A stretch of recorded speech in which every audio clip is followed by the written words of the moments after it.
Hello दोस्तों, मैं शुभम जैन आप सभी का फिर से स्वागत करता हूं अपने और आपके YouTube channel teaching knowledge hub में। जैसा कि लास्ट वीडियो में हमने प्रॉमिसरी नोट के बारे में भी पढ़ लिया था और बिल ऑफ एक्सचेंज और प्रॉमिसरी नोट में क्या फ़र्क होता है वो भी पढ़ लिया था। इस वीडियो में हम पढ़ेंगे बिल ऑफ एक्सचेंज के इंपॉर्टेंट टर्म्स। चलिए शुरू करते हैं अपनी वीडियो की तरफ।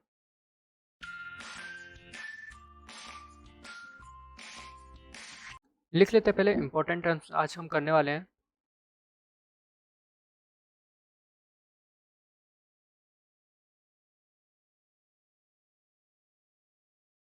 सबसे पहला हमारा आता है ड्रॉअर। बहुत धीरे धीरे और छोटे से मैं समझाता चलूंगा ताकि आपको ज़्यादा प्रॉब्लम ना हो। तो ड्रॉअर हम किसे कहते हैं? जो पर्सन बिल ऑफ एक्सचेंज बना रहा होता है हम उसे ड्रॉअर कहते हैं। सेलर कौन होता है? हमारा ड्रॉअर होता है। तो अगर हम ड्रॉअर की डेफिनेशन लिखें तो हम क्या लिख सकते हैं छोटे में? द पर्सन हु मेक्स और right the bill of exchange. BOE हमारा बिल ऑफ एक्सचेंज को डिनोट करेगा। ठीक है, आगे बढ़े। बिल ऑफ एक्सचेंज जो बनाता है उसे हम क्या कहते हैं? ड्रॉअर कहते हैं। एक और चीज़ लिख सकते हैं क्या?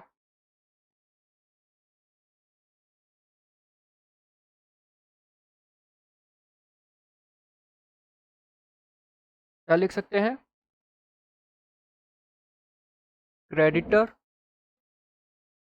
Of the person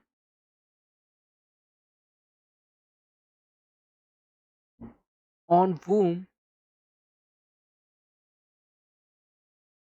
the bill of exchange made या drawn। जिसके ऊपर बिल ऑफ एक्सचेंज बना है उसके लिए क्या है? ये क्रेडिटर होगा।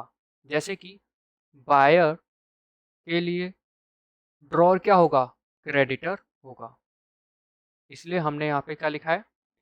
क्रेडिटर भी कह सकते हैं किसके लिए? जिसके ऊपर बिल ऑफ एक्सचेंज बनाया गया है। ठीक है, ऑन वूम लिखा है इसका मतलब बायर है।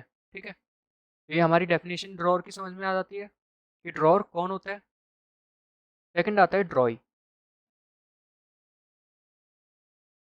जस्ट अपोजिट हो जाएगा। ड्रॉई कौन होगा?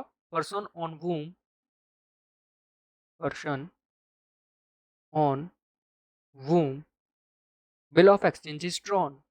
Bill of exchange is drawn, जिसके ऊपर बिल ऑफ एक्सचेंज बनाया गया है। ठीक है, थर्ड आ जाओ। थर्ड हमारा होगा पेई। पेई कौन होता है?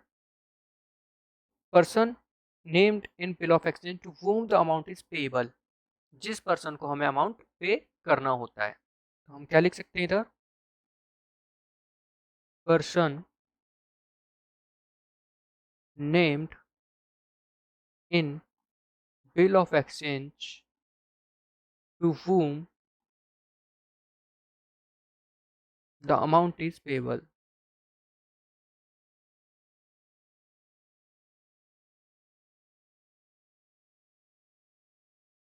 ठीक है, जिस पर्सन को हमें अमाउंट पे करना होता है बिल ऑफ एक्सचेंज पे, उसको हम क्या कहते हैं? पेई कहते हैं। ये तीन वर्ड्स तो आप पहले भी पढ़ चुके हो, इनके बारे में जान चुके हो, इसलिए मैं ज़्यादा फोकस नहीं कर रहा हूँ। कुछ वर्ड ऐसे होंगे जो बिल्कुल भी आपने नहीं पढ़े होंगे ना सुने होंगे, तो उन वर्ड्स पे हम फोकस करेंगे और उन वर्ड को अच्छे से समझने की कोशिश करेंगे। जैसा कि हमारा आता है term of bill. Term of bill, bill की टाइमिंग क्या होगी? टर्म क्या होगा? टर्म किस चीज़ को नोट करता है? कितने से कितने टाइम तक का बिल होगा। ठीक है, तो इसमें हमने लास्ट एग्जांपल जो हम ले रहे थे लास्ट वीडियो में, वो हम ले रहे थे 3 मंथ का, कि हम 3 महीने बाद कुछ अमाउंट पे करने वाले थे। तो हम लिख सकते हैं द पीरियड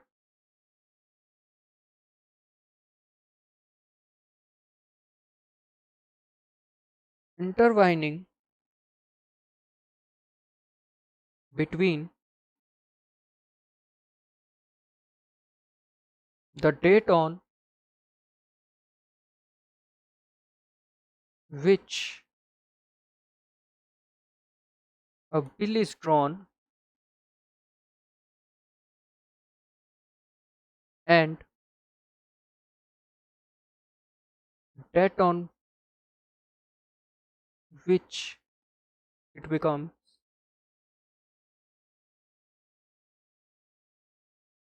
due। अगर इस लाइन को पढ़ोगे तो आपको पता चलेगा जो हमारा टर्म ऑफ बिल है वो क्या होता है, इंटरवाइनिंग बिटवीन किस टाइम के बीच का होता है, date on which bill is drawn जब बिल ड्रॉ हुआ, और ड्रॉ के बाद जब वो ड्यू हुआ। मतलब कि अगर 1 जनवरी को बना है बिल तो वहां से लेके जब तक वो ड्यू नहीं होता, और ड्यू किस तारीख को होगा, अगर मैंने 3 महीने बोले हैं तो 1 जनवरी से पूरा फरवरी, फिर दूसरा मार्च, फिर अप्रैल, तो 1 अप्रैल। ठीक है, तो 1 अप्रैल को क्या होगा, ड्यू डेट होगा। तो 1 जनवरी से लेके 1 अप्रैल तक हमारी क्या होगी, टर्म ऑफ बिल होगा। बात समझ में आई आपको? टर्म ऑफ बिल क्या होता है, आगे बढ़ते हैं। फिफ्थ, डेज ऑफ ग्रेस, जिसे हम ग्रेस डेज भी कहते हैं। ठीक है, ये क्या होता है, एक चीज ध्यान रखना, जैसे कि हमने बोला कि 3 महीने बाद मैं आपको ये अमाउंट पे करूंगा। कितने टाइम बाद, 3 महीने बाद। तो हमेशा याद रखना 3 महीने बाद में हम 3 दिन का टाइम और प्लस करते हैं, 3 डेज। इसे 3 डेज को हम क्या कहते हैं, days of grace, days of grace. ठीक है, अभी जब हम क्वेश्चन करेंगे ना तो आपको ये समझ में आएगा कि 3 डेज हम कब कब यूज करते हैं। तो हम डेट ऑफ ग्रेस अगर हमें बोला गया है तो हमेशा याद रखना 3 डेज होते हैं। कितने डेज, 3 डेज। तो हम यहाँ लिख सकते हैं date of grace are, date of grace are 3 extra days, 3 extra days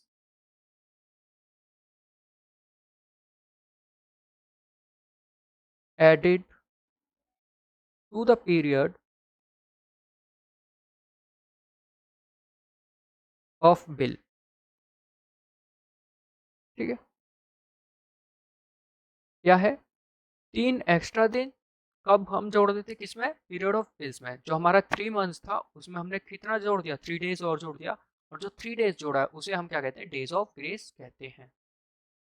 ठीक, कहीं कहीं जगह डेज ऑफ ग्रेस नहीं जुड़ते हैं, 3 डेज नहीं जुड़ते हैं। वो कब होता है, जब हमारा बिल ऑफ एक्सचेंज डिमांड पे बना हो। कब बना हो, डिमांड पे।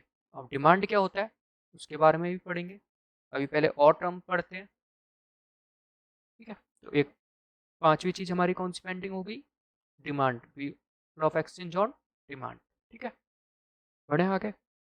एक, आज की वीडियो में जितना भी पेंडिंग है वो सब मैं कवर करा दूंगा। क्यों, क्योंकि जितना भी टर्म है वो हमारे उन चीज़ों को रिलेट करके सारे कॉन्सेप्ट क्लियर करते चलेंगे। इसलिए जितना भी पेंडिंग होगा आज तक का वो हम सारा कवर करा देंगे इसी वीडियो में। तो सिक्स्थ टर्म हम लेते हैं ड्यू डेट। ड्यू डेट, जैसा कि आपको पता होगा ड्यू डेट क्या होती है, जब हमारा टाइम पीरियड खत्म होता है उसे हम क्या कहते हैं, ड्यू डेट कहते हैं। इस केस में जो हमने लास्ट अभी एग्जांपल लिया था, क्या करा था, 3 मंथ्स का लिया था, 1 जनवरी को था 1 अप्रैल। 1 अप्रैल को हमारा क्या हो रहा था, ड्यू डेट कहलाएगा, जब हमारा बिल ऑफ एक्सचेंज खत्म होगा। तो हम यहाँ क्या लिख सकते हैं, डेट,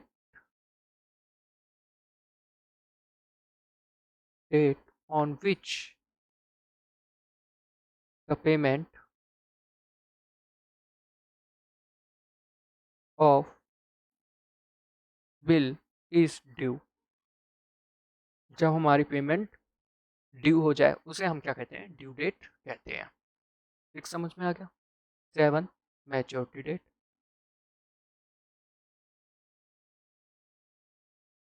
अब एक बात बताओ, अभी हमने पढ़ा भाई जो भी हमारा टाइम ड्यू डेट होगी हम उसमें क्या कर देते हैं, 3 डेज जोड़ देते हैं। तो ड्यू डेट हमें पता चल गई कौन सी थी, 1 अप्रैल थी। अब हमें पता है कि 1 अप्रैल में हम कौन से कितने दिन जोड़ देते हैं, 3 दिन जोड़ देते हैं। 1 अप्रैल में 3 दिन जोड़ोगे तो 4, 4 अप्रैल हो गई, 4 अप्रैल। ये जो 4 अप्रैल है वो कौन सी होगी, हमारी मैच्योरिटी डेट होगी, जिस दिन हमें पेमेंट करनी होती है। याद रखना, जिस दिन हमें पेमेंट करनी होती है। तो हम इसको लिख सकते हैं क्या, द डेट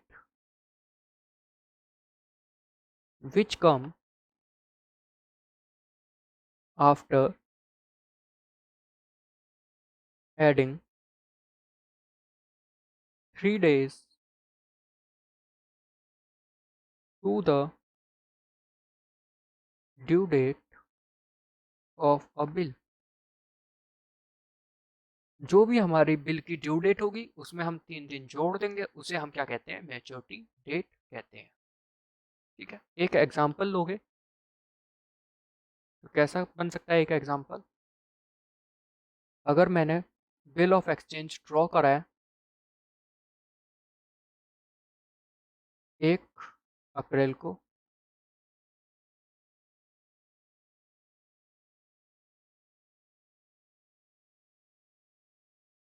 तब क्या 1 अप्रैल को, और मैंने बोल दिया after 6 month I will pay, मैं इसे पे कर दूंगा। ठीक है, अगर मैं बोलूं कि हमारा ड्रॉन डेट क्या सी है, जब हमने ड्रॉ करा 1 अप्रैल, ड्यू डेट क्या होगी,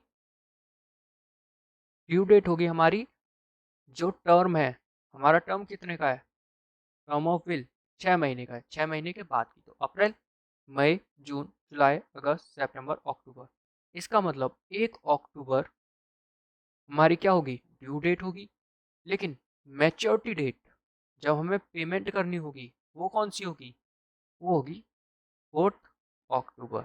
कैसे, 1 अक्टूबर प्लस 3 days। ठीक है, यहाँ पे क्या होगा, 1 अप्रैल प्लस 6 month। ठीक है, यहाँ पे आपको बात समझ में आ गई, ड्यू डेट कौन सी होती है, मैच्योरिटी डेट कौन सी होती है, ऑफ बिल क्या होता है, डेज ऑफ ग्रेस क्या होते हैं। तो हमेशा डेज ऑफ ग्रेस कितने होंगे, 3 days होंगे। ठीक है, अभी बस इतना ही समझिए। जब हम क्वेश्चंस करेंगे तो डेज ऑफ ग्रेस हमारे बढ़ भी जाते हैं, कम भी हो जाते हैं, वो किस रीजन पे होते हैं वो हम आगे जब क्वेश्चन करेंगे तब समझते चलेंगे। 7वां टर्म भी हमारा कंप्लीट हो जाता है। 7वां टर्म क्या था, डेट ऑफ मैच्योरिटी। हमारी डेट ऑफ मैच्योरिटी क्या होगी, 8th टर्म पे आ जाते हैं। 8th टर्म क्या कह रहा है, बिल एट साइट या डिमांड। वर्ड को अगर पढ़ोगे तो बात समझ में आएगी। बिल एट साइट, साइट का मतलब अगर बाय चांस आपको नहीं पता तो इसको हाइड कर दीजिए और पढ़ो बिल एट डिमांड। बिल हमारा क्या है, डिमांड पर है। मतलब कि जब हम रुपए मांगेंगे तब सामने वाले को रुपए देने होंगे।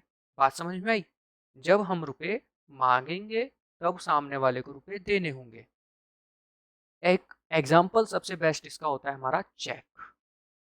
आपने चेक देखा होगा, चेक जब आप बैंक में देने जाते हो तो बैंक वाला ये नहीं कहता कि 3 दिन बाद आना, है ना। 3 दिन बाद आने के लिए नहीं बोलता, वो क्या करता है, इमीडिएटली आपको पेमेंट कर देता है। कर देता है, नहीं कर देता। इसका मतलब जो हमारा चेक है वो किसका एग्जाम्पल है, बिल एट डिमांड या बिल एट साइट। इसका मतलब हमें ये समझ में आता है, अगर कोई भी बिल हमारा डिमांड पे होगा तो उसमें हमें डेज ऑफ ग्रेस नहीं मिलने वाले। क्यों, क्योंकि उसका रीज़न ही ये है कि जो वो बिल है वो हमारा कब किस चीज़ पे बना है, डिमांड पे बना है। मतलब कि हम सामने वाले से जब रुपए मांगेंगे उसको तब ही देने पड़ेंगे। बात समझ में आई। अगर मैं इसकी डेफिनेशन लिखूंगा तो क्या लिख सकता हूँ, द इंस्ट्रूमेंट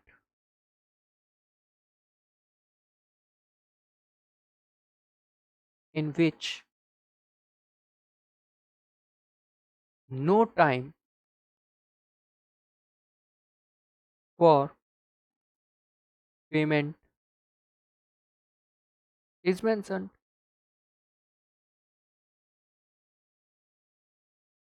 अब बताओ, जिस बिल पे हमें यही नहीं पता कि हमें पेमेंट कब करनी है, तो हम क्या मान के चलेंगे, वो बिल हमारा क्या होगा, डिमांड का होगा। ठीक है, बात समझ में आ गई। Bill eight site on demand क्या होता है, जब हमें रुपए कम मिलने वाले हैं, जब भी हम उसको शो करेंगे बिल को, तभी सामने वाले को पेमेंट करनी पड़ेगी। उसमें 3 days ऑफ ग्रेस हमें नहीं मिलने वाले। तो याद रखना, बिल एट डिमांड में डेज ऑफ ग्रेस नहीं मिलते। ठीक है, नॉट एप्लीकेबल, नॉट एप्लीकेबल। ठीक है, जैसे कि अभी मैंने शायद बताया भी था, ये रहा जो मैंने पेंडिंग रखी थी एक चीज, वो क्या थी, बिल ऑफ एक्सचेंज डिमांड पे होता है तो हमें डेज ऑफ ग्रेस नहीं मिलते। ठीक है, तो ये वाली पेंडिंग हमारी खत्म हो गई।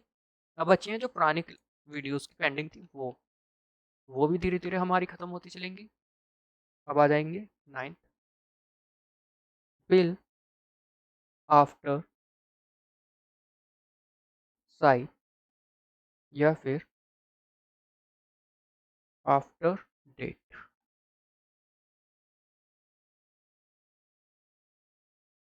वर्ड को समझो क्या कह रहा है, बिल आफ्टर डेट या फिर आफ्टर साइट। इसका मतलब जो हमारा बिल का टाइमिंग है वो कब शुरू होगा, जब आप साइट कर दोगे या फिर उस डेट का।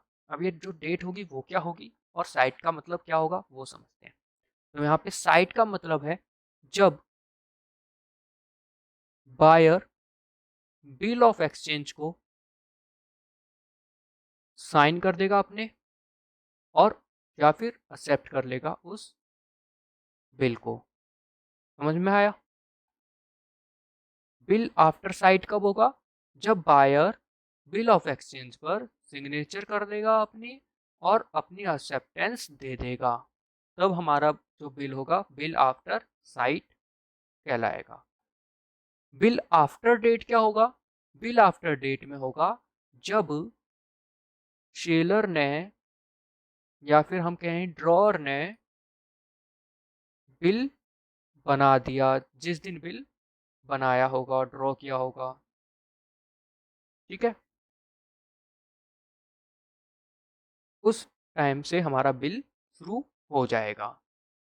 एग्जाम्पल, पहले डेफिनेशन लेते हैं फिर एक एग्जाम्पल लेंगे। ठीक है, तो अगर मैं इधर लिखूं, bill after date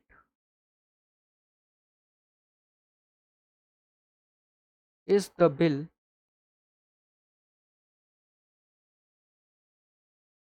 in which the period is count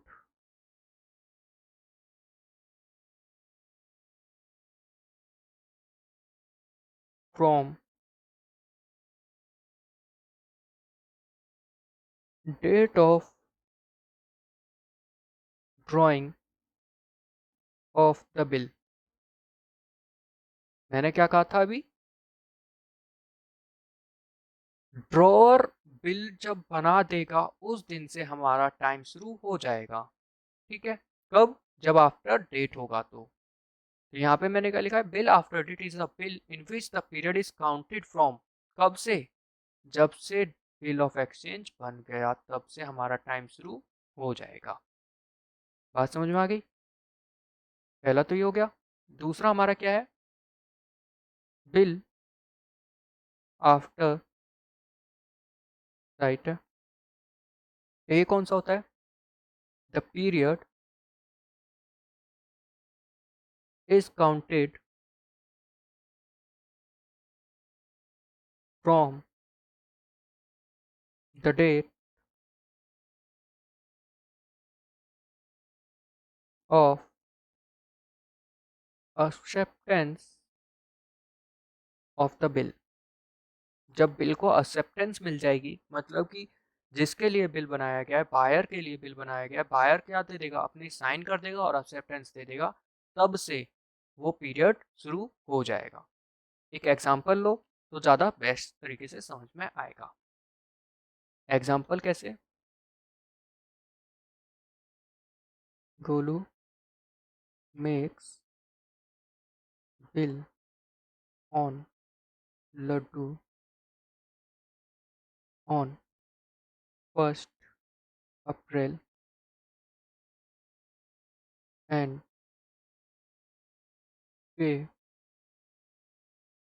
after date of 3 months। ठीक है, एक एग्जांपल ये हो गया। एक और एग्जांपल लेते हैं। Golu makes bill on laddu on 1 April and pay after sight of 3 months and date of sign is 5 April. Question समझ में आया दोनों? क्या कह रहा है? गोलू ने बिल बनाया लड्डू के ऊपर, मीन्स गोलू मेकर है, ड्रॉअर है। लड्डू कौन है? ड्रॉई। यहाँ मैं लिख लेता हूँ ड्रॉअर, और यहाँ ड्रॉई। 1 अप्रैल को बिल बनाया है, फिर आफ्टर डेट क्या है? आफ्टर डेट बिल है, और 3 मंथ्स का है। तो हमारा जो टाइम पीरियड होगा वो कब से हो जाएगा? 1 अप्रैल टू मई जून जुलाई। 1 अप्रैल से मई तक 1, मई से जून 2, और जून से जुलाई 3, 3 मंथ्स हो गए। तो हमारा 1 जुलाई को हमारा टेन्योर खत्म हो जाएगा। तो 1 जुलाई हमारी क्या हुई? Due date plus 3 day. 4 जुलाई हमारी क्या हो जाएगी? Maturity date. ठीक है, यहाँ पे बात समझ में आ गई। अगर पेमेंट, ओ सॉरी, बिल हमारा कौन सा है? आफ्टर डेट वाला है। तो इसमें आ जाओ।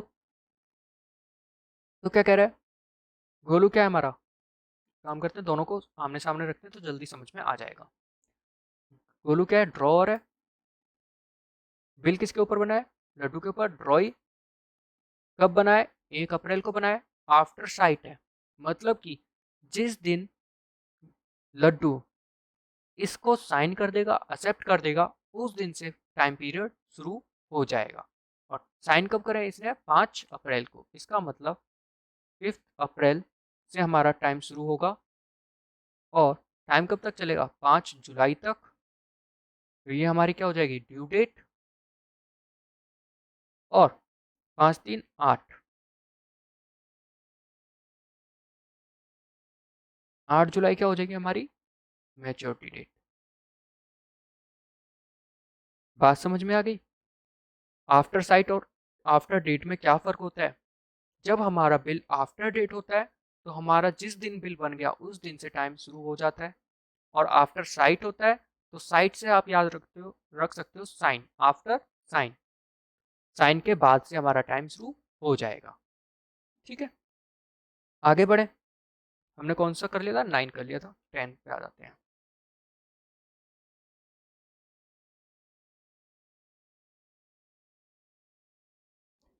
टेन होगा हमारा डिस्काउंटिंग ऑफ बिल। याद होगा हमने एक ये टॉपिक पेंडिंग रखा था डिस्काउंटिंग ऑफ बिल का, कि जब बिल हमारा क्या हो जाता है, हम डिस्काउंटिंग कराते हैं। तो ठीक है, डिस्काउंटिंग ऑफ बिल का मतलब क्या है? मेरे पास एक बिल है 1000 रुपये का, जो कि मेरे को रुपए मिलने वाले हैं आफ्टर 3 मंथ। कब मिलने वाले हैं? After 3 month. अब होता क्या है, मेरे को अभी ज़रूरत पड़ गई कुछ रुपए की, और मेरे पास इसके अलावा कुछ और चीज़ नहीं है। या तो मैं जिसके ऊपर बिल बनाया है उसके पास जाऊं और बोलूं कि भैया एक काम करो, आप मेरे को आफ्टर 3 मंथ्स 3 महीने बाद 1,000 रुपये देने वाले थे, और 1,000 की जगह आप एक काम करो 500 रुपये मेरे को दे दो। कितने दे दो? 500 रुपये मेरे को अभी दे दो। तो क्या मैं इस चीज को कर सकता हूँ? ये भी कर सकता हूँ भाई। क्या पता सामने वाला इतना अच्छा हो, वो हमें 500 रुपये दे दे और बोले भैया ठीक है, 500 अभी ले लो, मेरे को 1,000 तो दे नहीं है, 500 मैं बाद में दे दूंगा। पहला काम। दूसरा काम क्या हो सकता है हमारा? मैं जाऊं बैंक के पास। किसके पास? बैंक के पास। और उनसे बोलूं मेरे पास क्या है? बिल ऑफ एक्सचेंज है। क्या है? Bill of exchange. कितने अमाउंट का? 1,000 रुपये का। आप एक काम करो, बिल ऑफ एक्सचेंज हमें पता है भाई लीगल टेंडर है। अगर ये पेमेंट नहीं करेगा तो हम कोर्ट में जाके रुपए मांग सकते हैं इससे, ठीक है। तो बैंक के पास हम जाते हैं और बैंक वालों से बोलते हैं कि एक काम करो, बिल ऑफ एक्सचेंज आप हमसे ले लो। कितने रुपए का? 1,000 रुपये का। और जो भी आपके चार्जेस हैं, जो भी आपके चार्जेस हैं, वो इसमें से काट के हमें दे दो। और बाकी की बची बात आपकी बिल ऑफ एक्सचेंज की, आप इसको वसूल करते रहना। जिस दिन आपकी ये ड्यू डेट हो जाए, मतलब कि 3 महीने बाद आप इसको अमाउंट किससे ले लेना? जिसके ऊपर ये बिल बनाया है। अगर मैं इसको एक एग्जांपल लूँ गोलू और लड्डू की। गोलू था, लड्डू था, बिल बनाया, बिल इसके पास आ गया। इतनी तो कहानी आपको पता है, मैं ज़्यादा खराब नहीं करूँगा, इसलिए बिल ऑफ एक्सचेंज किसके पास आ गया? गोलू के पास आ गया, 1,000 रुपये का। ठीक है। लड्डू ने साइन करके भी दे दिया है। क्या कर दिया? इस पे अपने साइन भी कर दिए। ठीक। अब बात आती है गोलू को जरूरत पड़ गई रुपए की। गोलू क्या करेगा? इस बिल ऑफ एक्सचेंज को लेकर कहाँ जाएगा? बैंक के पास जाएगा। बैंक वाले से बोलेगा आप एक काम करो, ये जो बिल ऑफ एक्सचेंज है वो आप मेरे से ले लो। ठीक है। बिल ऑफ एक्सचेंज अब किसके पास आ गया? बिल ऑफ एक्सचेंज आ गया बैंक के पास। ठीक है। और बैंक वालों ने क्या करा? अपने 50 रुपए काट के इसको कितने रुपए दे दिए? 950 रुपए गोलू को दे दिए। ठीक है। 50 रुपए किसके पास है? भाई 50 रुपए ने अपना एक तरीके से कह लो इंटरेस्ट काट लिया या अपने बैंक चार्जेस काट लिए, जो भी है किसी भी नाम से इन्होंने रख लिए। बाकी का डिस्काउंट करके मतलब रुपए काट के दे दिए। तो जो रुपए काट के दिए, आप ये समझो 1,000 रुपए का बिल ऑफ एक्सचेंज 950 रुपए का दे दिया। 950 रुपए दिए। जो 50 रुपए हैं, एक तरीके से हमारा क्या मान के हम वर्ड यूज करते हैं? डिस्काउंटिंग कराना। हमने इसे क्या करा लिया? डिस्काउंटिंग करा लिया। ठीक है। इसी चीज को हम कहते हैं बिल ऑफ एक्सचेंज में एंडोर्समेंट या फिर डिस्काउंटिंग है बिल। ठीक है। हमने क्या करा? डिस्काउंटिंग ऑफ बिल करा लिया। अब एक चीज बताओ, अब बिल किसके पास है? बैंक के पास। लड्डू को तो पेमेंट वैसे भी करनी थी, कब? After 3 month. आफ्टर 3 मंथ ये पेमेंट किसको करता? गोलू को करता। लेकिन क्या गोलू के पास बिल ऑफ एक्सचेंज है? नहीं। अब गोलू के पास बिल ऑफ एक्सचेंज नहीं है। अब बिल ऑफ एक्सचेंज किसके पास है? बैंक के पास। तो लड्डू अब पेमेंट किसको करेगा? बैंक को करेगा। कितने रुपए की करेगा? टोटल 1,000 रुपीज की कर देगा। बात समझ में आ गई? डिस्काउंटिंग ऑफ बिल कि हम किसके पास जाते हैं? बैंक के पास जाते हैं। अब हमारे पास जो भी बिल होता है हम उसको किसको दे देते हैं? बैंक को दे देते हैं। और बैंक वाला उसमें से जितने भी रुपए का होता है उसमें से अपने चार्जेस काट के किसको दे देता है? जो को भी बिल ऑफ एक्सचेंज जिसने डिस्काउंट कराया था। बात समझ में आ गई? डिस्काउंटिंग ऑफ बिल की। बिल ऑफ डिस्काउंट हम कब कराते हैं? ठीक है। 10th हो गया। 11 पे आ जाते हैं। एंडोर्समेंट।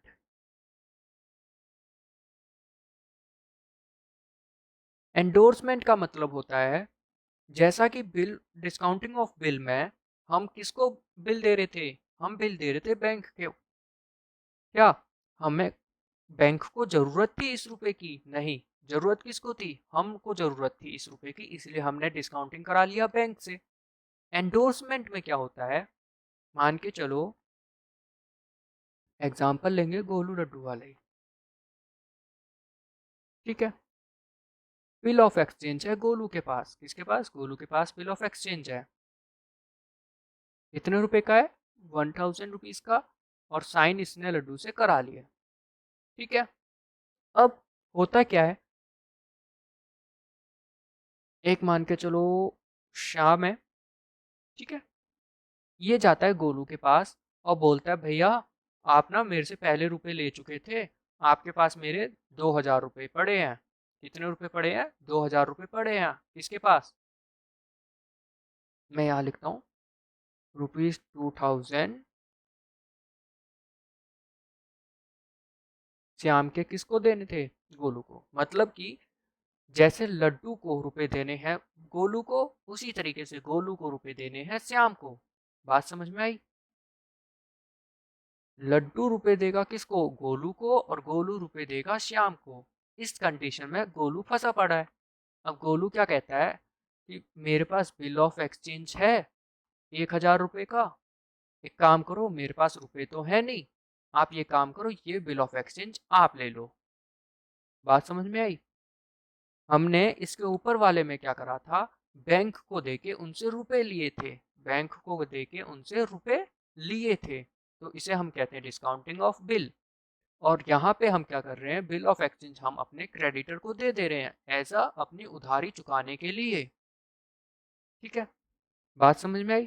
तो हम उसे क्या कहेंगे? एंडोर्समेंट कहते हैं। अगर मैं एंडोर्समेंट को लिखूं तो क्या लिख सकते हैं?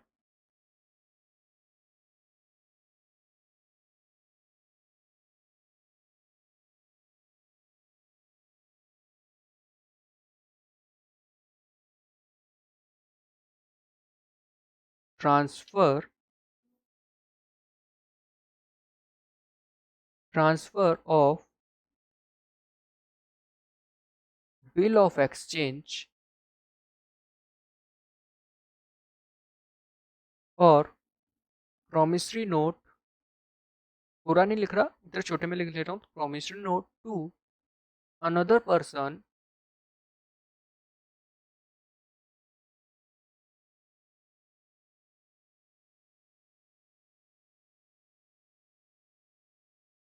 The person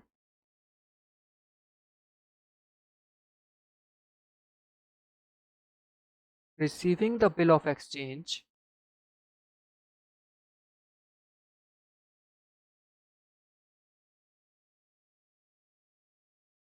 or promissory note become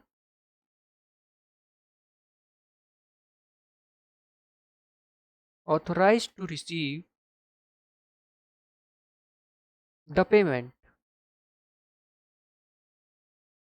जिसके पास भी हमारा प्रॉमिसरी नोट या बिल ऑफ एक्सचेंज होता है वो ऑथराइज होता है पेमेंट रिसीव करने के लिए। तो इस केस में अगर गोलू ने बिल ऑफ एक्सचेंज किसको दे दिया? गोलू ने बिल ऑफ एक्सचेंज किसको दे दिया? श्याम को पकड़ा दिया, भैया श्याम भाई आप मेरे से बिल ऑफ एक्सचेंज ले लो 1000 रुपीज का। तो लड्डू अब पेमेंट किसको करेगा? लड्डू पेमेंट करेगा श्याम को। और कितने रुपए देगा? 1000 रुपीज श्याम को दे देगा। क्या गोलू का कोई बीच में पेमेंट के टाइम पे आया काम? नहीं, बस इसने क्या करा, जो बिल ऑफ एक्सचेंज गोलू के पास था वो किसको दे दिया? श्याम को दे दिया। बात समझ में आई? अब इसमें एक बात बताना, गोलू ने, अब इस चीज को समझना, थोड़े से दो वर्ड और हैं, जैसे ड्रॉर ड्रॉई था वैसे ही इसमें एंडोर्सर और एंडोर्सी होगा। क्या होगा? एंडोर्सर और एंडोर्सी। तो हमें पता है ड्रॉअर कौन होता है? ड्रॉ करने वाला। और ड्रॉई कौन होता है? जिसके ऊपर ड्रॉ किया गया है। मतलब कि यहाँ पे ड्रॉअर कौन था? गोलू। ड्रॉई कौन था? लड्डू। तो जो बिल ऑफ एक्सचेंज है वो एंडोर्स कौन कर रहा है? मतलब दे कौन रहा है किसको? बिल ऑफ एक्सचेंज गोलू दे रहा है श्याम को। तो यहाँ पे एंडोर्सर कौन होगा? एंडोर्सर होगा गोलू और एंडोर्सी होगा श्याम। ठीक है, यहाँ पे वर्डिंग इस चीज को करेक्ट कर लेना। जो एंडोर्स करता है मतलब जो बिल ऑफ एक्सचेंज देता है वो कौन होता है? एंडोर्सर। और जिसको देता है वो होता है एंडोर्सी। एंडोर्समेंट समझ में आ गया? Bill of discount, discounting of bill of endorsement, इन दोनों में फर्क क्या है? बिल ऑफ डिस्काउंटिंग में हम बैंक के पास जाते हैं और पेमेंट हम लेते हैं, पेमेंट हम लेते हैं, और कुछ जितने का बिल ऑफ एक्सचेंज होगा उससे हमें कम रुपए मिलेंगे। क्यों? क्योंकि बैंक वाला या जिससे भी हम बिल ऑफ डिस्काउंट कराएंगे वो अपने चार्जेस काट लेगा। लेकिन एंडोर्समेंट में क्या होता है, हमें किसी को पेमेंट करनी होती है और कैश की जगह हम क्या दे देते हैं, उसे बिल ऑफ एक्सचेंज दे देते हैं। बात समझ में आ गई? कैश की जगह हम क्या दे देते हैं, बिल ऑफ एक्सचेंज दे देते हैं। आगे बढ़े, अगर आगे देखें, हमने कौन सा कर लिया था, 11, बात आती है 12 पे। तो 12 पे हम आ जाते हैं, bill sent for collection. Bill sent for collection, इस वर्ड से आपको समझ में आ रहा होगा, जो हमारे पास बिल है वो हमने भेज दिया कलेक्शन के लिए। तो एक बात बताओ, जब हम बिल कलेक्शन के लिए भेज रहे हैं तो हमारे पास एंड तक बिल रहना भी चाहिए। इसका मतलब जो गोलू और लड्डू की बात चल रही थी, बिल ऑफ एक्सचेंज था किसके पास, गोलू के पास था 1,000 रुपए का, वो अभी भी किसके पास है, गोलू के पास। अब 3 महीने बीत गए, अब 3 महीने बीत गए तो गोलू क्या करेगा, इस बिल को लेके जाएगा किसके पास, लड्डू के पास, और बोलेगा कि बिल ऑफ एक्सचेंज है, मेरे पास 1,000 रुपए का 3 महीने का टाइम था और अब आपको पेमेंट करनी होगी। तो इसी चीज को हम क्या कहते हैं, bill of, bill sent for collection. ठीक है, तो हम क्या लिख सकते हैं,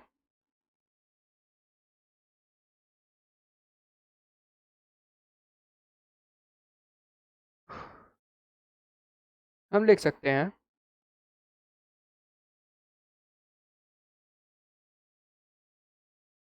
the bill B retained till maturity. हमने क्या करा, मैच्योरिटी आने तक हमने बिल को अपने पास रखा, एंड रियलाइज्ड, हमने रियलाइज कब किया, ऑन इट्स ड्यू डेट। हमने ड्यू डेट पे क्या कर दिया, इसको रियलाइज करने के लिए भेज दिया। तो इसी चीज को हम क्या कहते हैं, बिल सेंट फॉर कलेक्शन। बात समझ में आ गई? आगे बढ़ते हैं 13, dishonour of bill.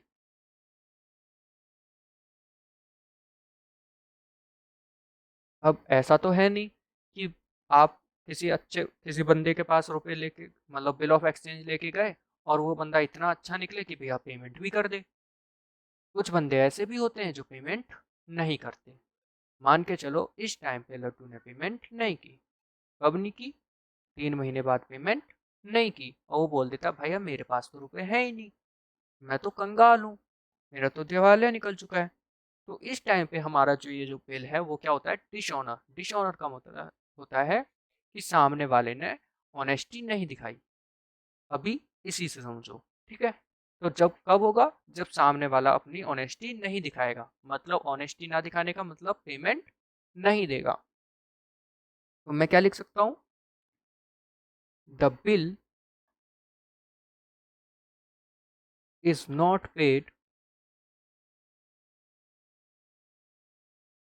By the ड्रॉई on it's मैच्योरिटीज। जब वो मैच्योरिटी के टाइम पे पेमेंट नहीं करता तो हमारा क्या हो जाता है, बिल ऑफ एक्सचेंज क्या हो जाता है, डिसऑनर हो जाता है। ठीक है, अब वो रीजन क्या होगा मना करने का, कुछ भी हो सकता है, या तो हो सकता है वो इंसॉल्वेंट हो गया हो, या फिर हो सकता है वो देना ना चाहता हो। तो अब वो देना ना चाहता हो तब भी वो मना कर देगा, भाई मेरे पास रुपए नहीं है अभी, मैं कैसे दे दूं। ठीक है, तो अब इस भाई जब पेमेंट नहीं आई तो हमें पता है कि ये क्या है, हमारा लीगल टेंडर है, हम इसको वसूल करवा सकते हैं। तो अब वसूल करवा सकते हैं, तो 14th पॉइंट आता है हमारा, noting of bill. Noting of bill. अब नोटिंग ऑफ बिल से पहले आपको एक और वर्ड समझना पड़ेगा। कौन सा word, notary public. Notary public. अभी नोटरी पब्लिक क्या होता है? नोटरी पब्लिक एक हमारा सेंट्रल गवर्नमेंट या स्टेट गवर्नमेंट के थ्रू एक पर्सन बिठा दिया जाता है, ऑफिसर बिठा दिया जाता है, जो हमें प्रोटेस्टिंग देता है, जो हमें एक तरीके से सहूलियत देता है कि अगर कोई नेगोशिएबल इंस्ट्रूमेंट डिसऑनर हो जाए तो वो हमारी उसको रिकवर कराने में हेल्प कराता है। जैसा कि इस केस में लड्डू पेमेंट करने से मना कर देता है, तो हम क्या करेंगे, नोटरी पब्लिक के पास जाएंगे, ऑफिसर के पास जाएंगे और उनसे बोलेंगे सर एक ये मेरे पास बिल है, जब मैं लेके गया तो उसने पेमेंट करने से मना कर दिया, आप एक काम करो इसको अपने पास रख लो और इसकी पेमेंट मेरे को दिलवा दो। बात समझ में आई? हम किसके पास जाएंगे? नोटरी पब्लिक के पास। तो नोटरी पब्लिक क्या होता है? An officer appointed bye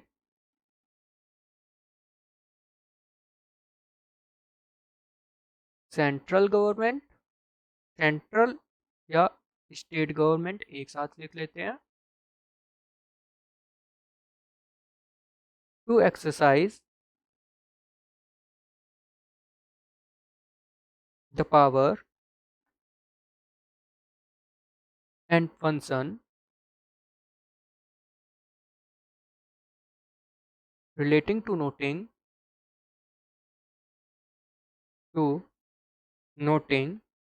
and protesting of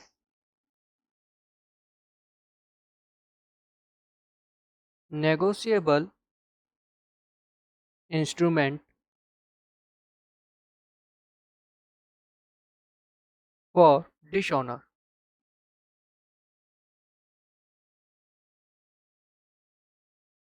जैसा कि मैंने बताया, नोटरी पब्लिक क्या करता है, एक ऑफिसर होता है जो कि सेंट्रल और स्टेट गवर्नमेंट के थ्रू हमारे पास बिठाया जाता है, जो हमारी किस चीज़ की मदद करता है, नोटिंग और प्रोटेस्टिंग का और नेगोशिएबल इंस्ट्रूमेंट जब डिसऑनर हो जाता है उसके लिए। बात समझ में आया? अब हुआ क्या, लड्डू ने पेमेंट करने से मना कर दिया। अब आप क्या गए, नोटरी पब्लिक के पास गए, आपने क्या कहा, ये लो हमारा बिल ऑफ एक्सचेंज, नोट कर लो और आप इसकी पेमेंट करवाओ। तो वो क्या करेगा, बिल ऑफ एक्सचेंज, ये नोटरी पब्लिक इस बिल ऑफ एक्सचेंज को अपने पास नोट कर लेगा, ठीक है, और उस नोट करने को मतलब कहते हैं रख लेगा। अब भाई जब एक बात बताओ, जब नोटरी पब्लिक आपकी पेमेंट दिलवा रहा है तो अपने कुछ चार्जेस भी काटेगा। मान के चलो 1000 रुपये का बिल ऑफ एक्सचेंज था, तो वो बोलता है भैया मैं 10% आपका इसमें से या फिर 1% बिल ऑफ एक्सचेंज का जितना भी अमाउंट रिकवर होगा उसका मैं चार्जेस काटूंगा। तो 1% चार्ज कितना हो जाएगा, 10 रुपये। तो नोटरी पब्लिक वाला बोलता है कि मैं 10 रुपये चार्ज काटूंगा और आपकी पेमेंट दिलवा दूंगा। आप क्या कहोगे, ठीक है 1000 डूब रहे हैं उससे अच्छा 10 रुपये डूब जाए, कोई बात नहीं, आप मेरे को कम से कम 990 रुपये तो दिलवाओ। तो नोटरी पब्लिक के पास आप गए। अब नोटरी ऑफ बिल, इसका मतलब क्या होता है, bill when Saint through notary public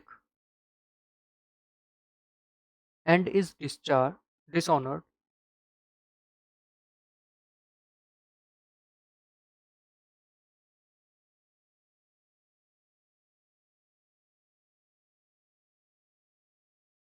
notary public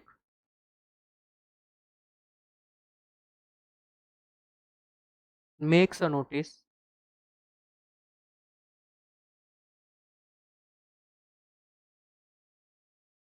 of discharge dishonor। मतलब समझ में नहीं आया होगा तो बात समझो, क्या कह रहा है, bill of exchange when Saint through notary public, इसका मतलब है बिल ऑफ एक्सचेंज आपने सेकंड जब पेमेंट नहीं मिली थी तो आपने क्या करा, नोटरी पब्लिक को अपना बिल ऑफ एक्सचेंज दे दिया कि सर अब आप मेरा notary public bill of exchange ले लो और अब आप भेजो इसको किसके पास, लड्डू के पास। बात समझना, हुआ क्या, गोलू लड्डू के पास गया और बोला बिल ऑफ एक्सचेंज मेरे पास था 1000 रुपये का, पेमेंट कर दो, पेमेंट कर दो, पर लड्डू ने पेमेंट नहीं की। तो बिल ऑफ एक्सचेंज अब किसी के पास है? अभी भी बिल ऑफ एक्सचेंज है हमारे गोलू के पास। ठीक है, ये भी साइंड है। अब बिल ऑफ एक्सचेंज साइन था तो इसने क्या करा, नोटरी पब्लिक के पास गया और इससे बोला कि आप एक काम करो, ये जो बिल ऑफ एक्सचेंज है आप रख लो और मेरे को इसके बिहाफ पे मेरे जितने रुपए बनते हैं आप दिलवा दो। ठीक है, अब नोटरी पब्लिक बोलता है चलो कोई बात नहीं हम करते हैं। तो नोटरी पब्लिक वाला कहता है, बिल ऑफ एक्सचेंज लेके लड्डू के पास जाता है, बोलता है भैया पेमेंट कर दो। वो बोलता है मैं नहीं कर रहा अभी पेमेंट। अब जब पेमेंट नहीं कर रहा, इसका मतलब उसने एक state government, central government, government officer को पेमेंट करने से मना कर दिया। ठीक है, अब आपको पता होगा जब किसी गवर्नमेंट ऑफिसर को आप पेमेंट करने से मना कर दो जबकि वो पेमेंट वैलिड हो, तो जो गवर्नमेंट ऑफिसर है वो एक्शन ले सकता है। तो यहाँ पे नोटरी पब्लिक क्या करेगा, जब पेमेंट करने से मना कर दिया तो नोटरी पब्लिक इसको नोटिंग ऑफ डिसऑनर घोषित कर देगा।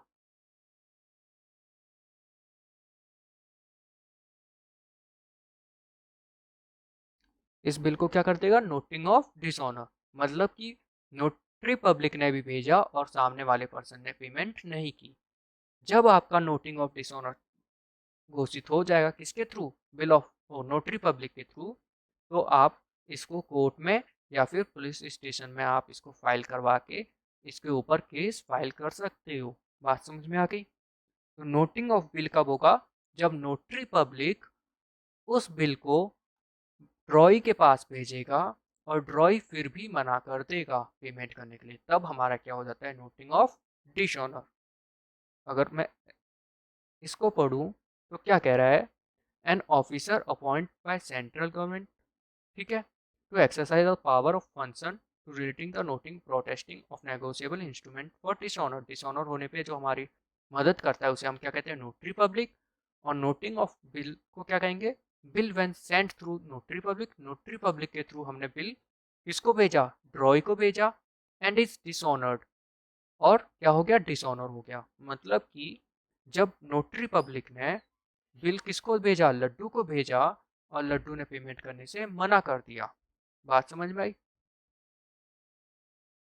Notary public makes a noting of dishonour, तो हमारा ये क्या हो जाएगा, नोटिंग ऑफ डिसऑनर हो जाएगा। बात समझ में आ गई? 16 था जो नोटिंग चार्जेस, जैसा कि मैंने बताया नोटरी पब्लिक अपने कुछ चार्जेस काटेगा, जो भी उसकी फीस हो गया वो काटेगा, तो उसे हम क्या कह देते हैं, नोटिंग चार्जेस कह देते हैं। ठीक है, इसका मैं नहीं लिखवा रहा। 17 पे आते हैं।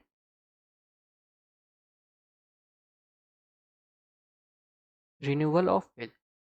बात समझना, गोलू, लड्डू, अब ये सारी बात कब की है, जब बिल ऑफ ऑनर, वो सॉरी बिल क्या हो जाए, डिसऑनर हो जाए, अभी उस टाइम पे हम चल रहे हैं। ठीक है, तो गोलू के पास क्या था, हमारा बिल ऑफ एक्सचेंज था, 1000 रुपये का था, जो कि हमारा साइन था।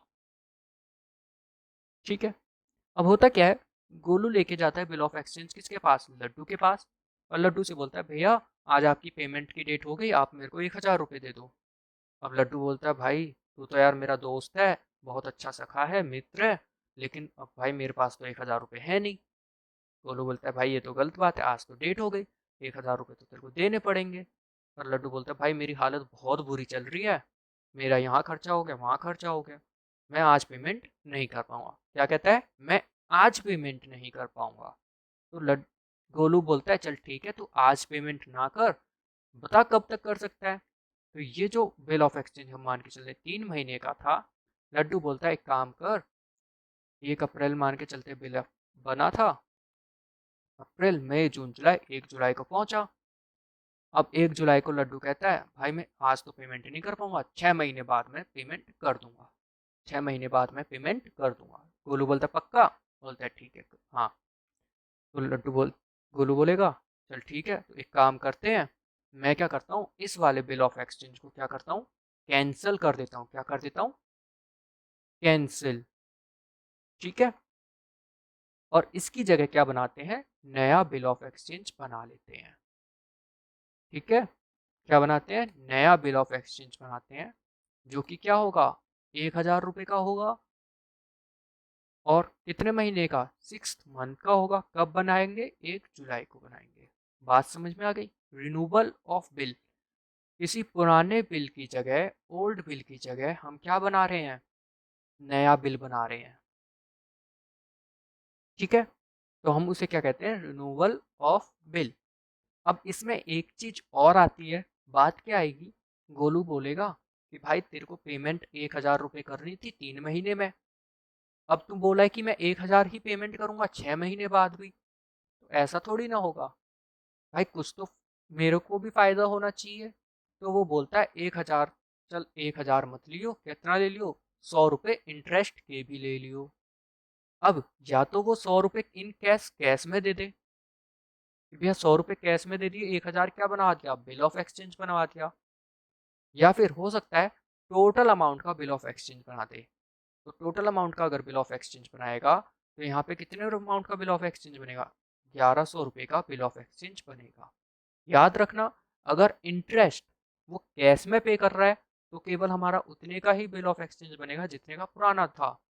लेकिन अगर इंटरेस्ट वो पे नहीं कर रहा और वो बोल रहा है कि हम बिल ऑफ एक्सचेंज बना रहे हैं, तो वो इंटरेस्ट भी अमाउंट बिल ऑफ एक्सचेंज में जुड़ जाएगा। तो हमारा रिन्यूअल ऑफ बिल भी समझ में आ जाएगा आपको कि कब होता है और किस रीजन से होता है। अब आ जाते हैं retirement of bill. Retirement of bill, bill की रिटायरमेंट कब होगी। एक बात बताओ, जब पेमेंट करने वाले टाइम पे, मान के चलो गोलू है, गोलू लड्डू का एग्जांपल लेते हुए चल रहे हैं तो इसी का ही लेके चलते हैं।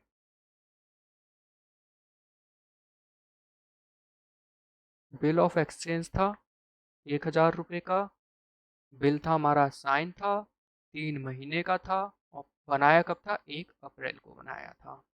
हम्म।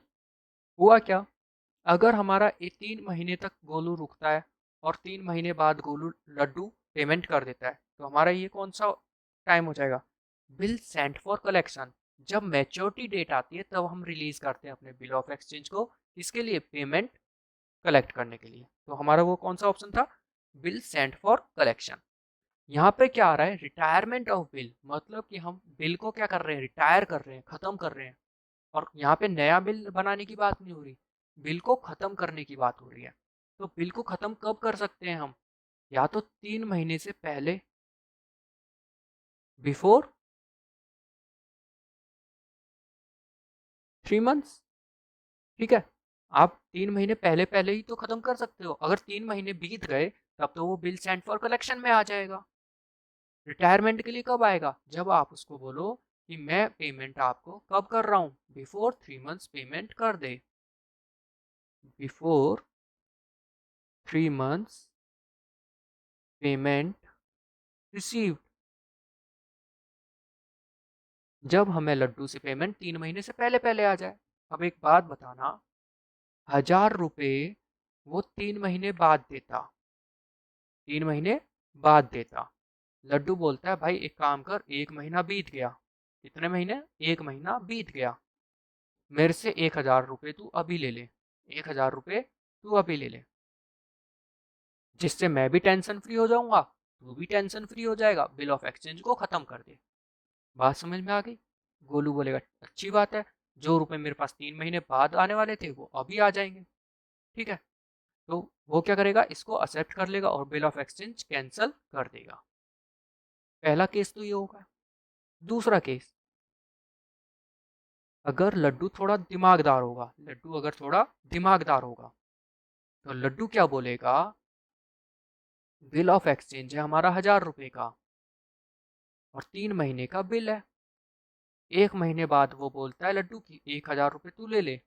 लेकिन एक बात बता, अगर मैं 1,000 रुपये तेरे को अभी दे रहा हूँ तो मेरे को कुछ ना कुछ डिस्काउंट भी तो दे कि मैं 1,000 रुपये तेरे को इतनी जल्दी क्यों दूं। 1,000 रुपये तेरे को अभी मैं क्यों दूं 2 महीने पहले। अगर वो 1 महीना बीता है तो 2 महीने पहले ही दे रहा है ना, तो उस 2 महीने का बेनिफिट दे। जो बेनिफिट देने का मतलब होता है, डिस्काउंट देने का मतलब होता है, उसे हम इस वर्ड में रिबेट कहते हैं। क्या कहते हैं? रिबेट। ठीक है। तो याद रखना, जब हम रिटायरमेंट ऑफ बिल की बात करेंगे तो हमें जब पेमेंट करेगा ड्रॉई तो हमें क्या मिलेगा? रिबेट मिलेगा। और रिबेट हमें किस चीज़ पे मिलेगा? जितना भी वो इंटरेस्ट कैलकुलेट करके चल रहा था उस पे मिलेगा। तो अगर मैं इसकी डेफिनेशन लिखूं तो क्या लिख सकते हैं? When the drawee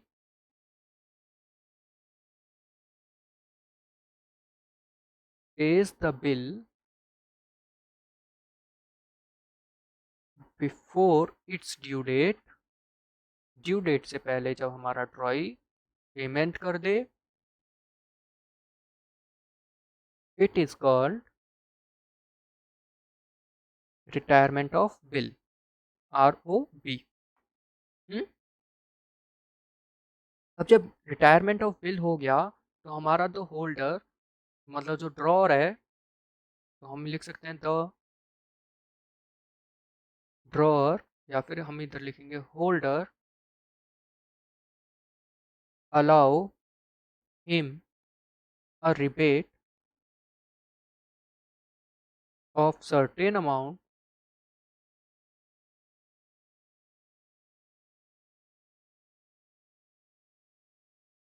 calculated at a certain percent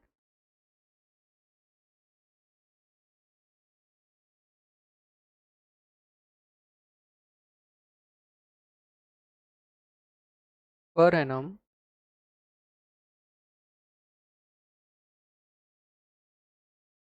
from the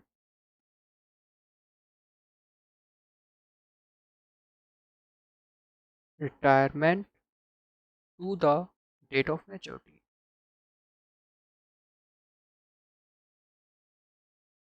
जैसा कि मैंने इसी वाले एग्जाम्पल में क्या बोला था कि अगर मैं 2 महीने पहले आपको पेमेंट कर रहा हूँ तो उस 2 महीने का बेनिफिट मुझे मिलना चाहिए। तो जो 2 महीने का बेनिफिट है उसको हमने इस डेफिनेशन में कैसे समझाया? उस अमाउंट का मिलेगा जो कि कैलकुलेट किया जाएगा percentage per annum from the retirement. मतलब जब हम पेमेंट कर रहे हैं, मतलब 1 महीने बाद, अगर ये 1 अप्रैल को था, 1 अप्रैल को बनाया गया था, 1 मई को जब वो पेमेंट कर रहा है तो 1 मई से लेके 1 जुलाई तक, या फिर 4 जुलाई तक, क्योंकि मेच्योरिटी डेट हमारी क्या है जब हम पेमेंट करते? 4 जुलाई। तो इधर से लेके इधर तक का जो भी हमारा परसेंट इंटरेस्ट बन रहा है उसका हमें क्या मिल जाएगा? रिबेट मिल जाएगा। बात समझ में आ गई? यहाँ पे हमारा रिटायरमेंट ऑफ बिल भी खत्म हो जाता है। लास्ट डेफिनेशन बचती है होल्डर की। होल्डर कौन होता है? तो होल्डर सीधी सी बात है, जिसके पास भी बिल ऑफ एक्सचेंज होगा वही हमारा होल्डर कहलाया जाएगा। ठीक है, याद रखना। तो होल्डर की डेफिनेशन हम क्या लिख सकते हैं? The holder of negotiable instrument is the person entitle in his own name. चलो मैं लिख देता हूँ। The holder of negotiable instrument is a person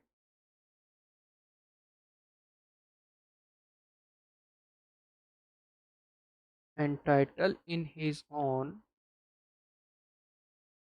name to the possession thereof and to receive or recover the amount due thereon from the parties। To it, मतलब कि जिसको भी हमें पेमेंट करनी थी, जिसके भी पास वो नेगोशिएबल इंस्ट्रूमेंट था, नेगोशिएबल इंस्ट्रूमेंट मतलब या तो बिल ऑफ एक्सचेंज, या फिर हमारा चेक, या फिर हमारा प्रोमिसरी नोट, या फिर अदर जो भी नेगोशिएबल इंस्ट्रूमेंट होता है, वो जिसके पास भी होगा वो हमारा क्या कहलाया जाएगा, होल्डर कहलाया जाएगा। यहाँ पे हमने टोटल 19 डेफिनेशन हमने पढ़ी है, 19 इंपॉर्टेंट टर्म्स पढ़ लिए हैं जो कि हमारे बिल ऑफ एक्सचेंज में यूज़ होने वाले हैं। अब नेक्स्ट वीडियो में हम क्या करने वाले हैं, इसकी ट्रीटमेंट करने वाले हैं, जर्नल एंट्री सीखेंगे, इसका किस एग्जाम्पल देखेंगे, आगे क्वेश्चन सॉल्व करेंगे। अगर यहाँ तक आपका कोई भी डाउट है तो आप मेरे से कमेंट सेक्शन में या फिर टेलीग्राम के थ्रू पूछ सकते हो। Thank you for watching my video, have a nice day, good bye and take care. अगर वीडियो पसंद आए तो प्लीज़ लाइक कर दीजिए, अगर कोई भी डाउट है तो कमेंट करना ना भूलें, और चैनल को सब्सक्राइब करके बेल आइकन को प्रेस कर दीजिए ताकि हमारे आने वाली हर वीडियो की नोटिफिकेशन आपको मिल सके।